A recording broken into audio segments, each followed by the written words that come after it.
Welcome. Welcome to the deep dive. Great to be diving in. Today, we're embarking on a journey, really getting into one of the most influential and maybe often misunderstood books in modern biology, Richard Dawkins' The Selfish Gene. Absolutely. It's a big one. Yeah, this isn't just, a standard science book. It's really a foundational text.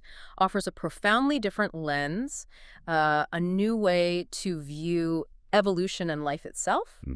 So prepare to have some of your most basic assumptions maybe challenged a bit.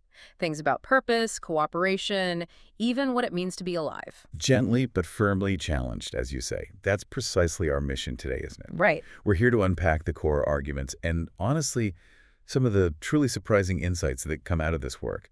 It fundamentally reshapes our intuitive notions of life, of purpose. How so? Well, let's ask this really simple but revolutionary question. What is the primary unit that natural selection actually acts on? Okay. And we'll explore why Dawkins argues quite forcefully that it's the gene, not the individual organism, the animal or plant we see. Not even the species as a whole. Not even the species. He argues the gene is the central, the enduring character in the whole evolutionary story. Wow, okay. And we'll dig into what that really means for understanding these complex, sometimes paradoxical behaviors we see everywhere, like altruism, for instance. Yeah, that seems like a big one. Or family dynamics, even the fabric of human culture itself. Our goal here is really to make these profound ideas accessible, clear, strip away the jargon so you can really grasp their significance. And to make sure we get this right for you, we've gone beyond just the main text of The Selfish Gene. We've really dug into the later prefaces, the endnotes, those extra chapters Dawkins added in later editions. Which are crucial, actually. They add so much context. Totally. It's like getting the director's cut, Yeah. complete with his own commentary on common criticisms, clarifications, basically how these ideas have evolved over the decades. Yeah, how they've held up. Exactly. So let's begin our deep dive. Okay, let's unpack this right from the start. That title, The Selfish Gene. The title itself. When people hear selfish, their minds often jump straight to human selfishness, right? Maybe thinking it's advocating for, a kind of dog-eat-dog morality or justifying greed. That's it, exactly. It's probably the most common initial misunderstanding. But that's not really it, is it? It's not about us being selfish in that everyday moral sense. Not at all. And what's really fascinating and so crucial here is that Dawkins deliberately emphasizes the word gene. It's for a very specific, very scientific reason. Okay. The whole premise, the whole book, revolves around identifying the fundamental unit of natural selection. What is evolution actually acting on? Right. For a long time, even after Darwin, there was this intuitive pull towards thinking evolution works for the good of the species. Yeah, that sounds logical. Or maybe the good of the group. But Dawkins argues really rigorously that if you look closely at how inheritance works, how survival actually plays out over generations, it's the gene itself that's the true unit, the thing that endures or doesn't through countless generations. The gene itself. Yeah. And this unit, this gene, almost by definition becomes selfish in its relentless drive for its own propagation, its own survival into the next generation. But not consciously selfish. No, not at all. It's a metaphorical selfishness. It just describes the outcome of a blind, automatic process. Got it. The book was really written, in many ways, to correct those widely held, kind of appealing misunderstandings of Darwinism, especially that idea of group selection. The idea that animals do things for the good of the species. Exactly. Like maybe a species limits its birth rate or holds back on hunting for the collective good. From a gene's eye view, that idea just doesn't really hold up under scrutiny. That really is a radical shift. For so long, we thought of evolution as, individuals struggling, maybe species cooperating. Right. The focus was on the organism. To zoom out or maybe zoom in and see the gene as the main actor, like this immortal blueprint pulling the strings on temporary bodies, it completely flips how you think about purpose in nature. It does. It's a profound shift. But then, okay, the book talks about genes wanting things or calculating strategies. That sounds, well, it sounds like they have minds. Right. How do we square that circle? Yeah. Right. How do we interpret that without falling into, attributing human thoughts to molecules?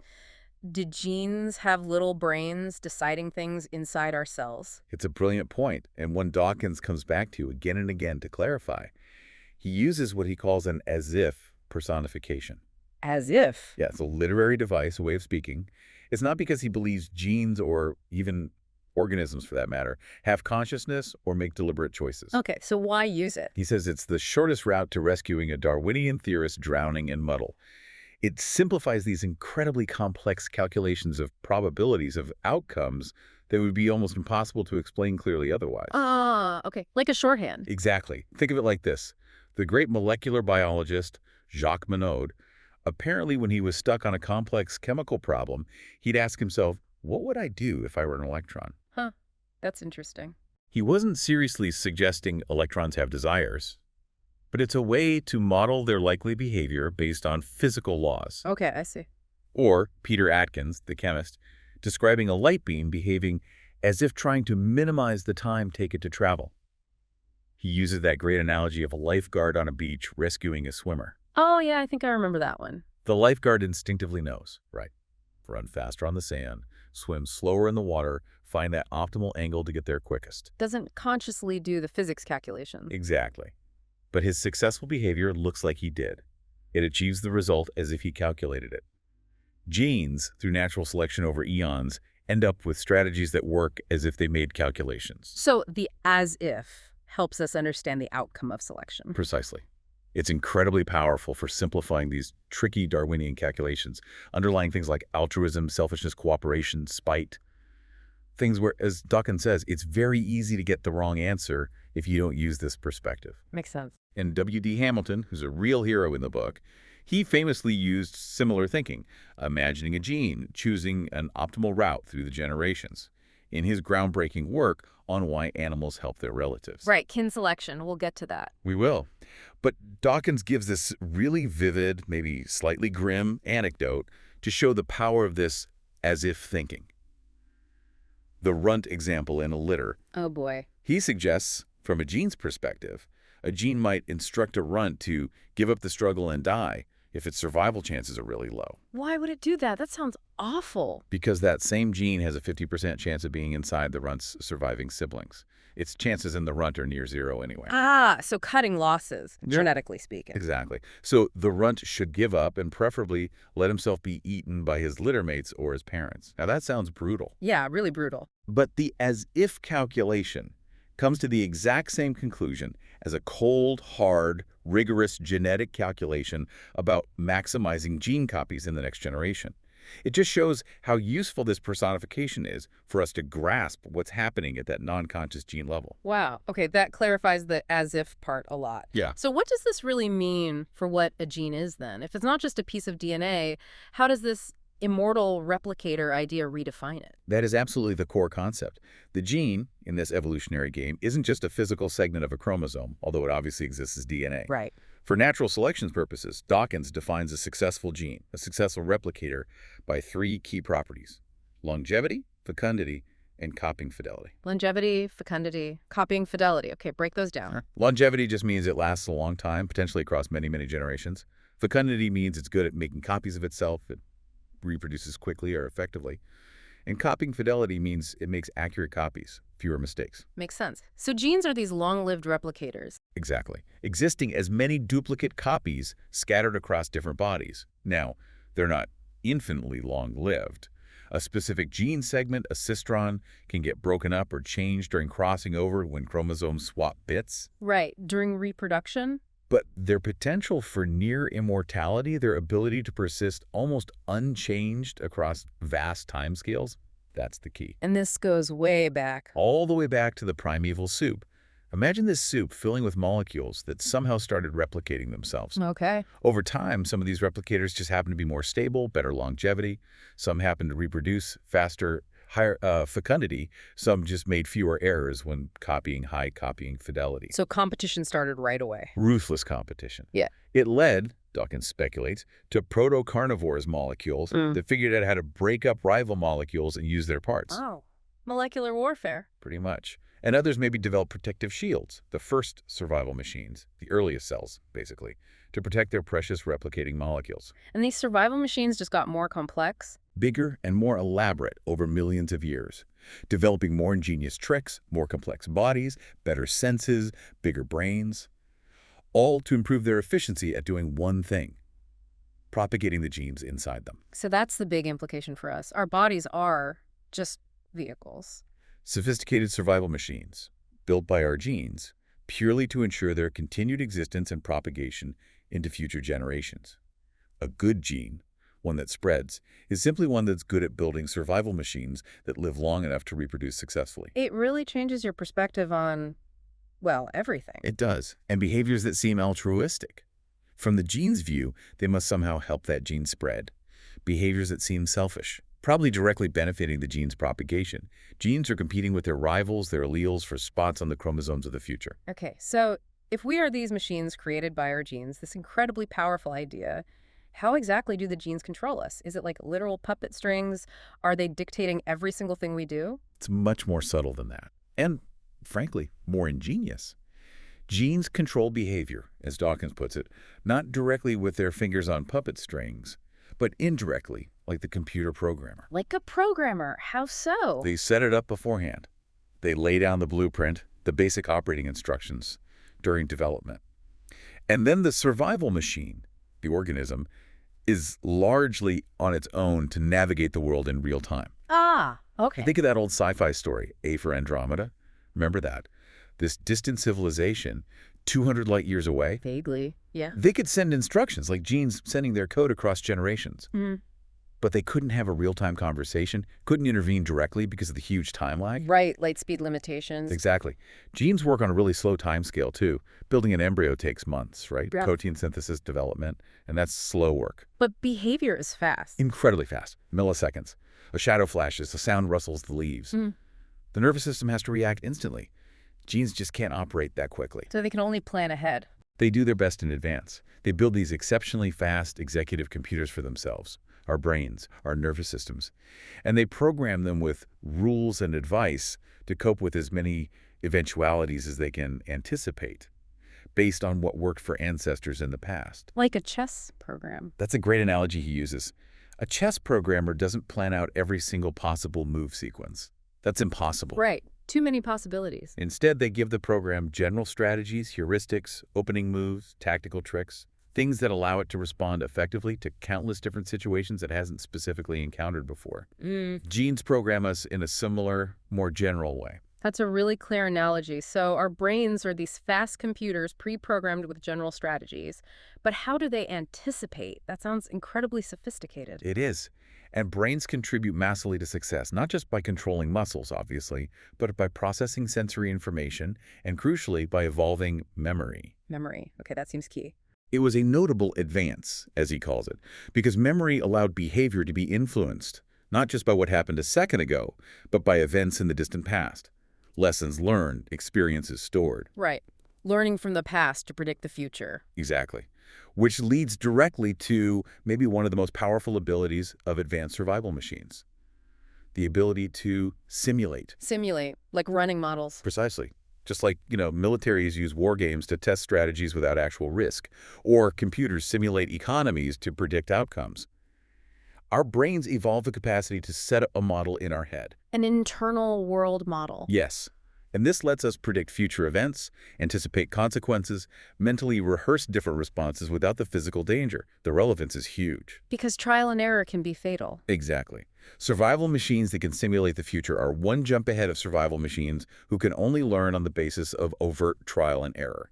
Because, as Dawkins bluntly puts it, overt error is often fatal. Simulation is safer and faster. That makes perfect sense. And just to take this idea one step further, there are some really fascinating theories explored by thinkers like Nicholas Humphrey and Daniel Dennett. They suggest that the brain's ability to simulate its social world, to predict what other animals might do, their intentions, their likely reactions, that might be the very thing that led to consciousness itself. Wow. Consciousness from simulation. The idea, roughly, is that perhaps consciousness arises when the brain's simulation of the world becomes so complete that it must include a model of itself. To predict others accurately, you need to understand how you yourself fit into that social world, how you might react. So the sense of self comes from needing to model yourself in the simulation. It's a profound speculation that our inner experience, our subjective awareness, might be an emergent property of our brains becoming these incredibly sophisticated prediction machines, constantly modeling not just the outside world, but our own place within it. Okay, so we've got this picture. Ruthlessly selfish genes, building survival machines programmed with strategies even capable of simulation. But then, how do we explain all the apparent altruism we see? Right, the big puzzle. Like a bird giving an alarm call, potentially drawing attention to itself. Or, ants and bees sacrificing themselves for the colony. It seems to completely contradict this selfish gene idea. It's an excellent challenge, and it really gets to the heart of why the gene-centric view is so powerful, actually. The key here is the definition of altruism being used. How so? It's purely behavioral. It's not about subjective feelings or conscious motives or psychological intent. Okay, just the action itself. Just whether an act appears to lower the actor's own survival chances while at the same time raising the recipient's survival chances. That's it. So outcomes, not intentions. Exactly. Think about that praying mantis example again. The female often eats the male during or after mating. Yeah, pretty gruesome. From the male's individual perspective, that's apparently selfish of the female and fatal for him. But it's a hugely successful reproductive strategy for the female's genes. She gets a big protein meal that helps her make more eggs. So it benefits her genes. Massively. And get this, there's even evidence suggesting the male's head might contain inhibitory nerve centers. So eating his head might actually improve his sexual performance before he dies. Seriously? That's wild. It is. So even his apparent self-sacrifice might be, at the gene level, making him a more effective, albeit deceased, vehicle for his genes too. It shows how individual cost can translate to genetic benefit. Okay, that example makes the behavioral definition clear. Now, what about that older idea, the good of the species thing? Lots of people, even scientists, used to think animals behave that way. Why is group selection wrong? Right, that's the group selection theory, popularized particularly by V.C. Wynne-Edwards. It feels intuitive, doesn't it? Animals restraining themselves for the group. Yeah, it seems noble somehow. The problem is simple, but devastating from an evolutionary viewpoint. Imagine a hypothetical group made up entirely of altruists. Everyone puts the group first. Okay, a nice cooperative group. But within that group, there's almost bound to be, or eventually arise through mutation, a dissenting minority, what Dawkins calls a single selfish rebel. Someone who takes advantage. Exactly. By definition, this rebel exploits the other's altruism. If everyone else limits their offspring, the rebel has more resources, raises more kids. If everyone shares food, the rebel takes a bigger share. So the rebel does better individually. Much better. More likely to survive, more likely to reproduce, and their kids will likely inherit those selfish traits. Yeah, so the selfishness spreads. After a few generations, that altruistic group is completely overrun by selfish individuals. It becomes indistinguishable from a selfish group. And even if you start with a pure altruistic group, how do you stop selfish individuals migrating in from other groups and mixing their genes? It's inherently unstable. So group selection just doesn't work mathematically long term. Pretty much. Yeah. And it also exposes the flaw in what you might call speciesism, this gut feeling that members of your own species deserve special treatment in nature. Right. Dawkins pushes the logic, why don't lions stop killing antelopes for the good of the mammals? Surely they should hunt birds or reptiles instead, right? To preserve the mammalian class. Okay, yeah, that sounds absurd when you put it like that. It does. There's just no evolutionary mechanism that reliably favors the survival of a broad group over the survival of an individual's own genes. So if group selection is out and it's all gene selfishness, how do animals avoid constant deadly fights? Especially within their own species. We don't see nonstop warfare, even though a simple view might predict it. How do they manage stable interactions? This brings us to a hugely important concept from John Maynard Smith, the Evolutionarily Stable Strategy, or ESS. The SS, okay. And ESS is basically a pre-programmed behavioral policy, a strategy that, if most members of a population adopt it, simply cannot be beaten by any other alternative strategy popping up. So it's stable because nothing else can invade it successfully. Exactly. It's about what works best for an individual given what everyone else is doing, assuming they're all trying to maximize their own gene propagation. Once an ESS is established, natural selection keeps it there. Can you give it an example? The classic one is the hawk-dove game. It's a simple model Maynard Smith used. Imagine individuals have two possible strategies when they meet a rival over a resource. Okay. Strategy 1. Hawk.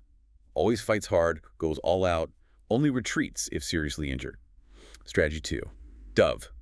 just threatens, postures conventionally, never actually hurts anyone, retreats immediately if the opponent fights seriously. Hawk is aggressive, dove is bluff retreat. Right. Now let's assign some arbitrary points for wins and losses, like winning resources +10, wasting time is -5, serious injuries might get 25, something like that. Okay, payoffs. So hawk meets dove. Hawk wins easily, +10. Dove retreats unharmed, 0. Two hawks meet. They fight until one is badly hurt. Very costly for both. Average maybe a -22.5 each. Two doves meet. They posture for ages. One eventually gives up. No one gets hurt, but time is wasted. Average maybe 0 each. So what's the stable outcome? Not all hawks, clearly. Right. Too much mutual damage. And not all doves either. Why not all doves? That sounds peaceful. Because an all-dove population is highly vulnerable. A single hawk mutant could invade that population and do incredibly well, winning every contest easily. Its hawk genes would spread like wildfire. Ah, so all dove is unstable. Exactly. The calculations show the population will stabilize at a mixed ESS. Maybe, depending on the exact payoff, something like 712 hawks and 512 doves. At that ratio, the average payoff for being a hawk is the same as the average payoff for being a dove. So neither strategy has an advantage at that specific ratio. Precisely. And crucially, this is not group selection. An all-dove group might be nicer for everyone overall, but it's unstable. An ESS is stable because it's immune to treachery from within. Any individual trying a different strategy at that point will do worse, on average. That's a really powerful concept. Are there other examples? Oh yeah, lots. Think about arbitrary asymmetries. Like a simple rule, if you're the resident in a territory, attack. If you're the intruder, retreat. The resident wins rule. It can be an ESS. It settles fights quickly, avoids injury and wasted energy. The opposite rule, intruder attacks, resident retreats, could also be stable. Which one becomes dominant just depends on which happens to get established first. Interesting. Dominance hierarchies, too, like in chickens or monkeys where they know each other. Individuals learn their place, who they can beat, who beats them. This cuts down on actual fighting. The pecking order. Exactly. The function isn't for the group's good. It's about stable individual strategies within that recognized group. Even things like why lions don't usually hunt other lions too dangerous, easier prey exists, or why antelopes run from lions instead of fighting back. ESS explains it. Evolution made running the far more successful strategy for antelope genes when facing a lion. Okay, so we've got selfish genes, survival machines, evolutionarily stable strategies, but there's still this big area, family. If organisms are these selfish machines, why do we see so much altruism among relatives? Does blood is thicker than water actually have a genetic basis? It absolutely does. And this is where kin altruism comes in, which Dawkins calls a special consequence of gene selection.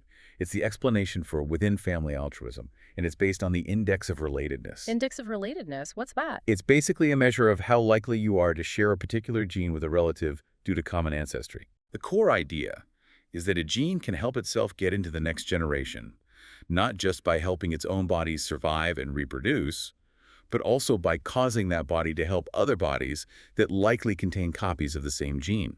Helping relatives helps your own genes. If they're close enough relatives, yes, because relatives share genes. Helping them can be a genetically selfish act from the gene's point of view. So how related are we? On average, you share half your genes with your parents, half with your children, and half with your full siblings. 50%, okay. But with first cousins, it drops to 18th on average. With grandparents or grandchildren, it's 14, and so on. So the relatedness drops off quickly. It does. And this leads to a kind of genetic calculus. A gene for altruism, say, for risking your life to save someone, could spread if the cost to the altruist, in terms of reduced survival chance, is less than the benefit to the recipient, multiplied by their degree of relatedness. Cost-benefit X-relatedness. Hamilton's rule, right? That's the essence of Hamilton's rule, yes. So Dawkins gives the example. A gene causing you to suicidally save 5 cousins would not become more numerous. The cost, your life, is too high compared to the benefit. Saving 5 individuals who only share 18th of your genes. Not enough genetic payoff. Right. But a gene for saving 5 brothers who share 12 of your genes, or 10 first cousins, 10 by 18th is more than 1 whole genome equivalent. That gene could spread. The death of the altruist is more than compensated for by the survival of many copies of that same altruistic gene residing in those relatives. So seemingly selfless acts in families are gene selfishness in disguise? At a fundamental level, yes. It's a precise logic. And parental care, which seems like the ultimate altruism, Yeah. just a special case of kin altruism. Genetically, there's nothing magical about being a parent versus being, say, an older sibling. A gene for big sister altruistic behavior should have just as good a chance of spreading as a gene for parental altruism, assuming the costs and benefits line up. The certainty of parent-offspring relatedness is high, of course. That's interesting, and it's important to stress this isn't group selection, right? Absolutely not group selection. And it's also not just about the fact that, humans share 99% of genes with each other. That's the baseline that makes us human. Right. Hamilton's theory, kin selection, is about the genes you share above that baseline, the specific variations, the alleles that you share with your relatives due to recent common ancestry. That's what drives this specific pattern of family altruism. Okay, that distinction is clear. But animals aren't doing these calculations consciously, right? They can't figure out fractions of relatedness on the fly. So what happens when these evolved rules of thumb go wrong, when they misfire? You're spot on. Animals operate on these evolved behavioral programs, these rules of thumb, shaped by selection to work well in their typical ancestral environment. But sometimes the environment changes, or they encounter unusual situations, or they get exploited, and the rules misfire. Like what? Give me an example. Okay, chick food calls. Little chicks twitter loudly when they find food, attracting their siblings. Why? Because in nature, the chicks in a nest are almost always full siblings, related by 12. So it's kin-selected, helps share food with relatives. Exactly. A gene for giving the food twitter would spread, provided the cost to the twitterer is less than half the net benefit to the other chicks. Yeah. But this rule misfires in domestic or farm situations. How so? Well, if a farmer puts duck eggs under a broody hen, the hen raises them, the chicks follow their rule. They're called into unrelated ducklings. The rule is just call when you find food near your nestmates, and it misfires because the context is unnatural. Ah, the rule doesn't account for fostering. Right. Another example, adoption in the wild. Sometimes monkey researchers see females, maybe ones who've lost their own baby, adopting an unrelated orphan. An ant adopting. Yeah, but often she's not really the ant. Genetically. Dawkins argues this is likely a misfiring of a built-in rule, a strong maternal instinct that's normally adaptive. In this specific case, the female is wasting time and energy on genes that aren't hers. But the instinct is usually beneficial, so it persists. Presumably, it's rare enough that selection hasn't eliminated the strong drive to care for infants that look and act like her own. He even mentions the double mistake of some bereaved monkey mothers stealing a baby from another female. Wow. She wastes her effort and helps a rival reproduce sooner. A double genetic loss. Okay, those are accidental misfirings. What about deliberate exploitation? The classic case.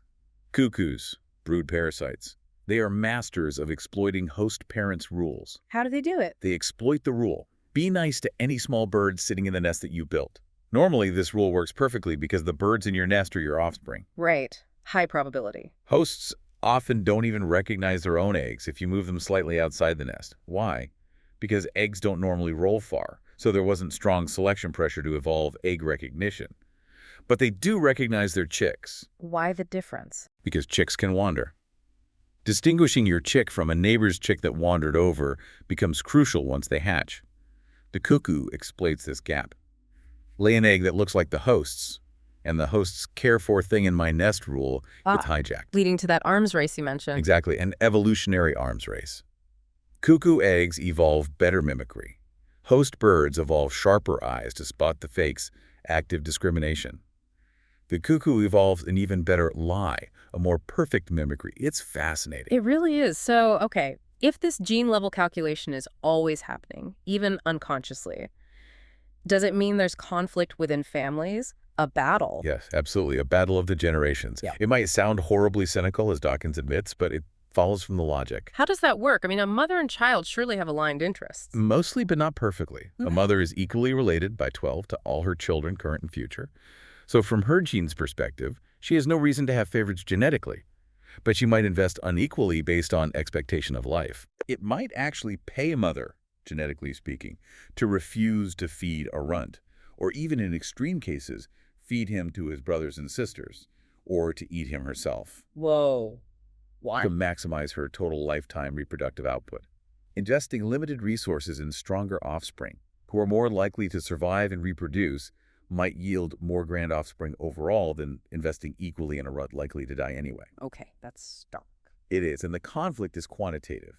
A child is related 100% to itself, but only 50% to its siblings. So it will pretend to be hungrier than it is, using every psychological weapon at its disposal. Wow. Lying, cheating, deceiving, exploiting, to get more than its fair share of parental investment. Up to a point. Up to the point where demanding more would hurt its siblings so much that the cost to the child, via those shared genes in the siblings, outweighs the benefit to itself.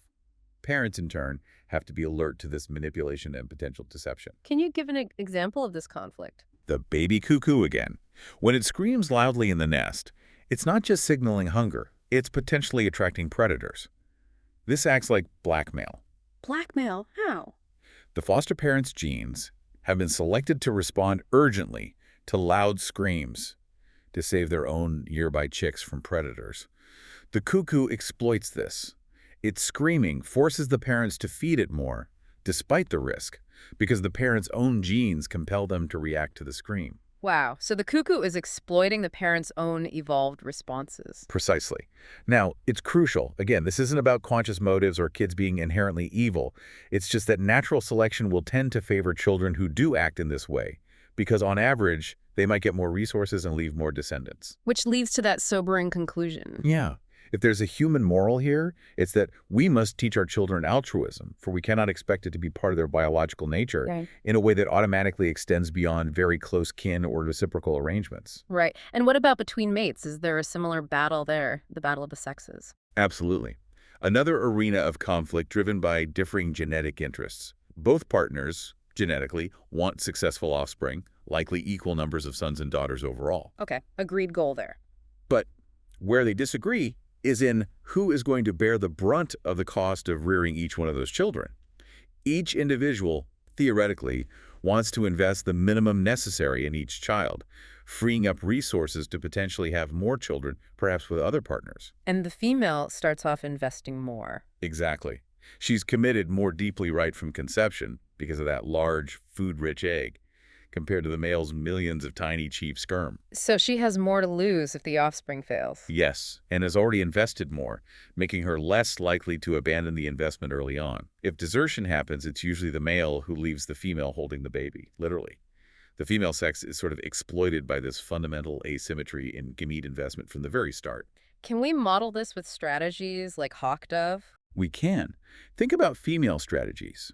Yeah. Maybe coy, requires long, expensive courtship before mating, versus fast, mates immediately. And male strategies, faithful, stays, helps raise young, versus philanderer, mates and leaves. Okay. The stable outcome depends on the payoffs of what everyone else is doing. There's often strong evolutionary pressure on males to invest less and seek more. Mates think birds of paradise, where males are flashy and provide zero parental care. But sometimes males do invest. Yes, counterpressures exist, like in kittiwakes, a seabird. If the male deserts, the chicks are much less likely to survive.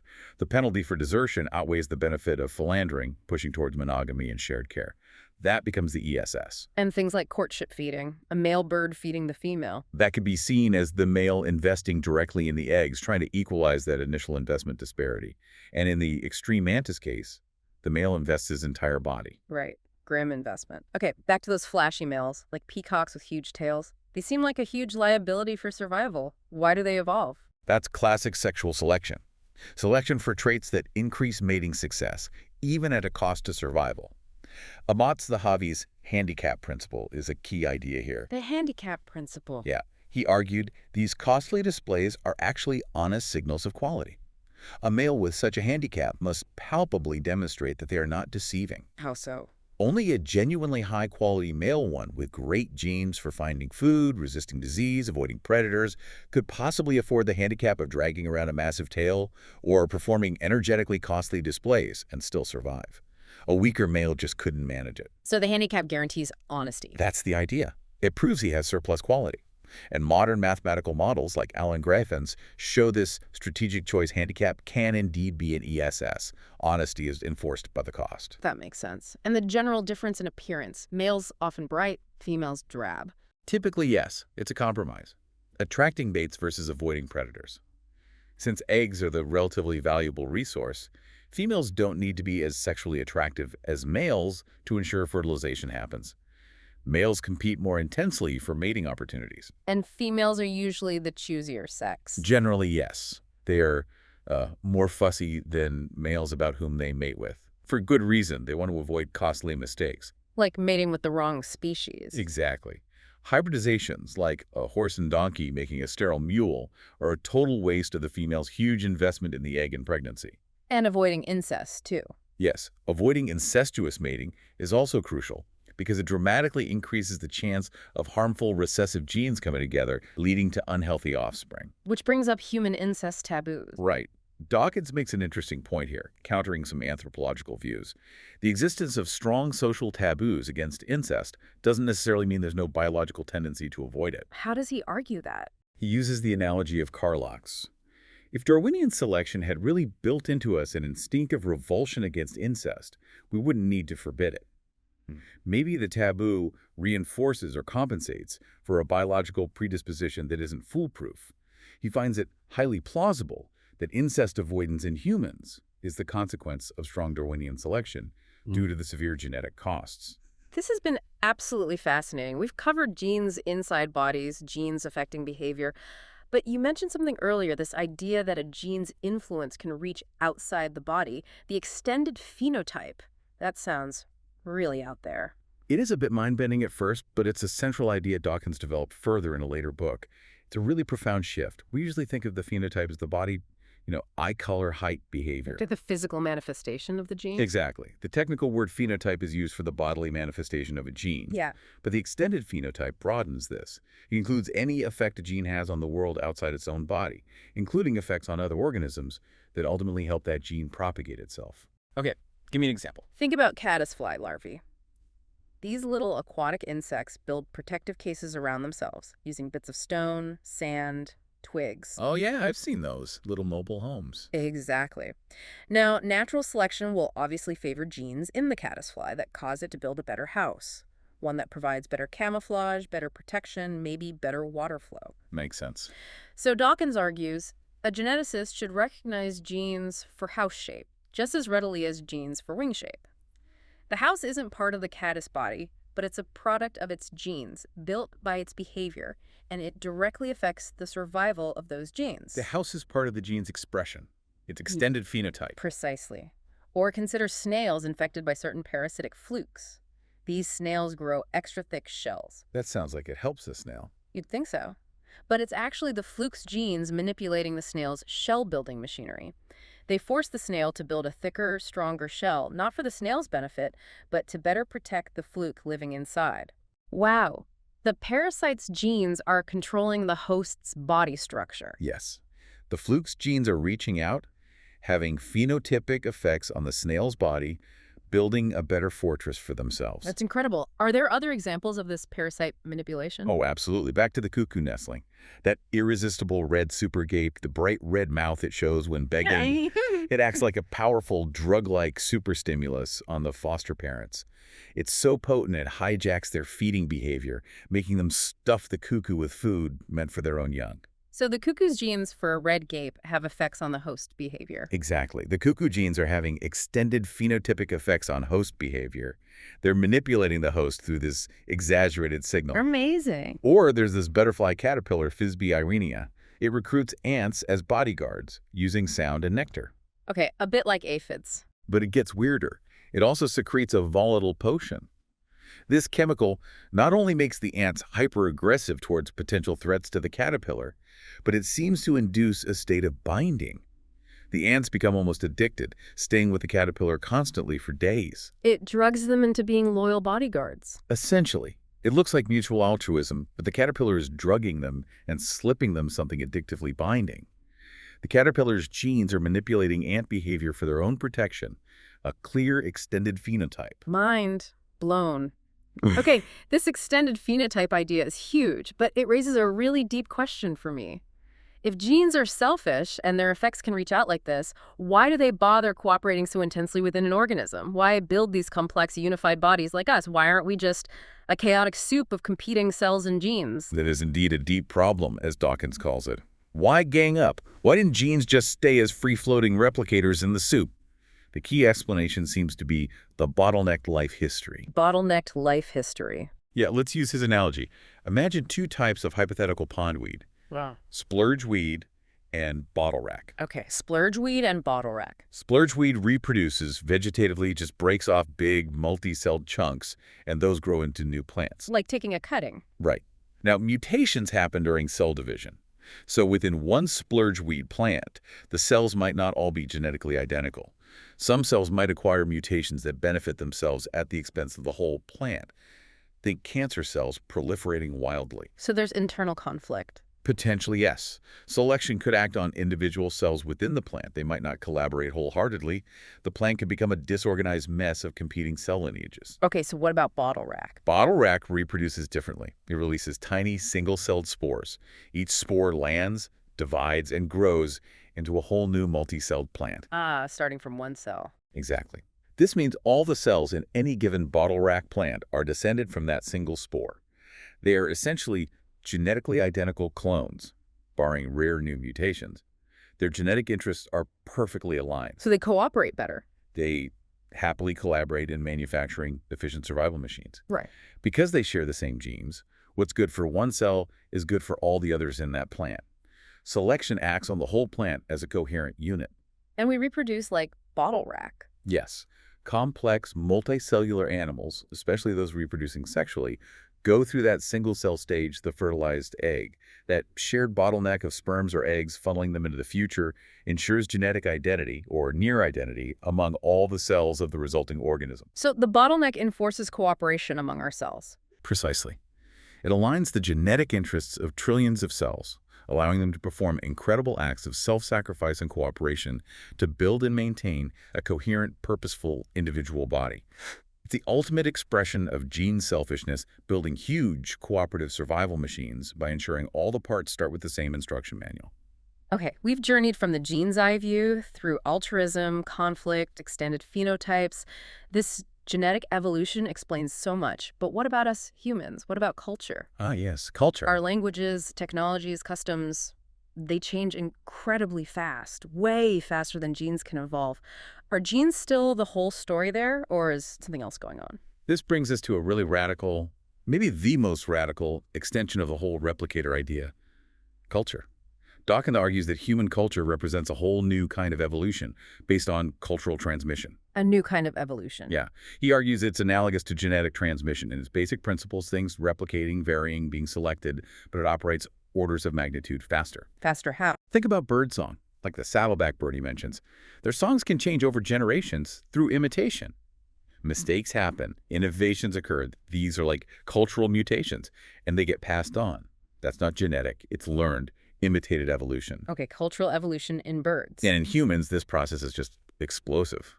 Language is only one example out of many. Fashions in dress and diet, ceremonies and customs, art and architecture, engineering and technology all evolve in historical time. Much faster than our biology changes. Exactly, in a way that looks incredibly like super speeded up genetic evolution. But it's happening through learning and imitation, not DNA.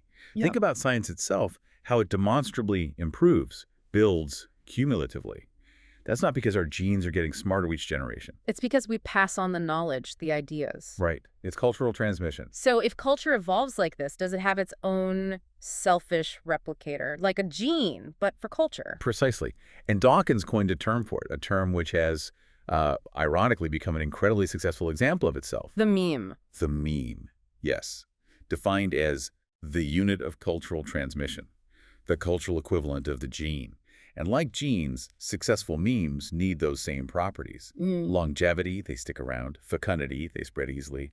And copying fidelity, they get transmitted reasonably accurately, though mutations happen here too. So a meme is just like an idea. An idea meme is basically any entity capable of being transmitted from one brain to another. It can be simple, like a catchy tune you can't get out of your head that gets whistled down the street. Okay. Or a fashion trend, like a style of shoes. Or it could be complex, like a scientific idea. Hamilton's theory of kin selection, that's a meme. Its success, its survival value in the meme pool can even be measured by things like journal citations, how often it gets replicated in other minds, other papers. Interesting. So memes compete, like genes. They do.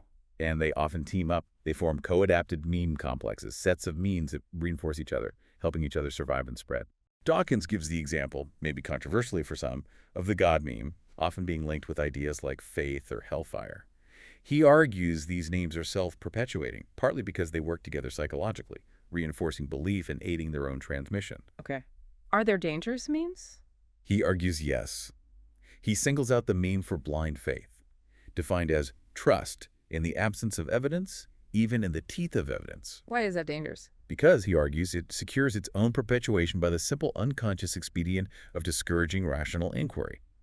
It tells you not to question, not to look for evidence. Like the story of doubting Thomas. Exactly. Often presented not to praise Thomas for wanting proof, but to praise the others whose faith didn't need it. And the danger, Dawkins suggests, is that blind faith can justify anything. Horrible acts committed in its name, whether religious, political, or patriotic, become immune to rational challenge. Wow. So these ideas, these memes, are powerful forces shaping society. Hugely powerful, spreading mind to mind, often much faster and with more immediate impact than genetic evolution. So, if we're driven by these selfish genes and these selfish memes, which also seem to follow their own replication logic, are we just puppets? Are humans just slaves to biology and culture? Where does free will fit in? That is probably the most profound and important question that comes out of this whole way of thinking. Are we just vehicles for replicators? Yeah. Well, here's the fascinating twist. While memes and genes often work together, culture often helps us survive and reproduce, which benefits genes. They can sometimes come into opposition. Genes versus memes. Yes. And this is where human consciousness, our big brains, our capacity for foresight and reason might give us a unique kind of freedom. How so? Consider this. Yeah. A gene for celibacy is doomed to failure. Yeah. Right? By definition, it doesn't get passed on. Dies out immediately. But a meme for celibacy. Think of monastic orders, celibate priesthoods. That idea can be incredibly successful, can spread from mind to mind, influence generations of people, even though it directly contradicts the genetic imperative to reproduce. Ah, so the meme can win against the gene. It demonstrates memes operating independently, even antagonistically to genes. And this leads to a really powerful but quite liberating conclusion. We, that is our brains, are separate and independent enough from our genes to rebel against them. We can rebel against our genes. We do it all the time, in small ways, maybe without thinking. Every time someone uses contraception, Dawkins points out, they are effortlessly defying them, thwarting the gene's fundamental drive. Huh. I never thought of it that way. And if we can do it in that small way, he argues, there's no reason why we should not rebel in a large way, too. Our capacity for conscious thought, for learning, for foresight, for culture itself, gives us the potential to override our genetic predispositions. That's actually really optimistic in a way. It gives us agency back. It does suggest a unique human potential. Okay, speaking of agency and cooperation, how does all this apply to cooperation between people who aren't related? If gene selfishness is the baseline, how do we get widespread cooperation, maybe even niceness in society? Is there still room for nice guys finish first? Absolutely. And this brings us back to Robert Travers' idea of reciprocal altruism and Robert Axelrod's brilliant work using the iterated prisoner's dilemma game. Prisoner's dilemma, right. Cooperate or defect. Exactly. In a one-off game, if you only play once and can't trust the other person, the rational choice for both players is always to defect, even though both would be better off if they both cooperated. The classic dilemma. But if you play the game repeatedly with the same person, the iterated version, the dynamic changes completely. The shadow of the future comes into play. Trust can build. Cooperation can emerge. Because your actions now affect future interactions. Precisely. Axelrod ran these famous computer tournaments. He invited experts to submit strategies for playing the iterated prisoner's dilemma, and he pitted them against each other over hundreds of rounds. And what won? Some ruthless, exploiting strategy. Surprisingly, no. The strategies that consistently did well, the winners, were generally nice strategies. Nice. Meaning they were never the first to defect. The overall winner in his first tournament was incredibly simple. Tit for tat. Tit for tat. How does that work? Cooperate on the first move. Then, on every following move, just do whatever your opponent did on the last move. Simple. Cooperate initially, then mirror their last move. That's it. It's nice, never defects first. Retaliatory, punishes defection immediately. Forgiving, only remembers one move back, so willing to restore cooperation instantly. And clear, easy for the opponent to figure out. And it's not envious. What does that mean? It means tit for tat is perfectly happy for the other player to do just as well as it does. It's aiming for mutual cooperation, a high shared score, not trying to beat the opponent by scoring more points than them. And this simple, nice strategy consistently outperformed more complex, more exploitative strategies in the long run. That's amazing. Does this apply in the real world? Axelrod argues compellingly that it does. Think about the live and let live system that spontaneously popped up in the WWI trenches. Soldiers on opposing sides not shooting each other. Yeah, developing these tacit truces, not shelling the same spot twice, not attacking during meal times. These grew up as a series of local conventions, not through official orders, but through repeated interactions between the same units facing each other. Individual self-interest, basically, leading to cooperation through reciprocity. Because defecting shooting would likely lead to retaliation. Exactly. Tit for tat in action. Another example. Yeah. Vampire bats sharing blood. They regurgitate blood meals for roostmates who failed to feed. Wow. And studies show they're more likely to share with bats who have shared with them in the past, and bats they associate with frequently, their frequent roostmates. It fits the reciprocal altruism model beautifully. Repeated interactions, potential for future benefit, cost of helping less than benefit of receiving help later. It shows how cooperation can evolve robustly, even without kinship, just based on enlightened self-interest over time. Hashtag tag outro. Wow. This deep dive has been something else. It really shows how looking at life from this sometimes unsettling genes perspective can actually untangle some incredibly complex behaviors. It really does. From, family bonds and altruism to the conflicts simmering inside us, even to how our culture takes off. It forces you to rethink some fundamental assumptions. Absolutely. It highlights that evolution isn't necessarily about conscious plans or this fuzzy good of the group idea. It's more about the relentless unconscious, almost mathematical drive of replicators' genes first, and now maybe memes too, just trying to copy themselves. Right. But it's not all grim determinism, is it? Not at all. Paradoxically, by understanding that fundamental selfishness at the replicator level, this framework actually gives us a really solid, logical basis for seeing how cooperation, how altruism, how niceness even, can emerge and become stable strategies in this fundamental competitive world. Through kin selection, through reciprocity. So here's the final thought then. If our biology, our genes, are rooted in this fundamental selfishness, and our culture, our memes, can spread independently, sometimes even fighting against our genes, what does that really tell us, about the potential of humanity? If we truly understand, as Dawkins says, what our own selfish genes are up to, can we genuinely upset their designs? Can we consciously choose? Yeah. Can we choose to build societies based not just on calculated reciprocity, but maybe on a more universal generosity and cooperation, one that actively pushes against our biological programming? That is the profound question, isn't it? Can we use our unique consciousness, our culture, our foresight to transcend the replicators that built us? Something for all of us to think about, definitely. A powerful place to end our deep dive for today.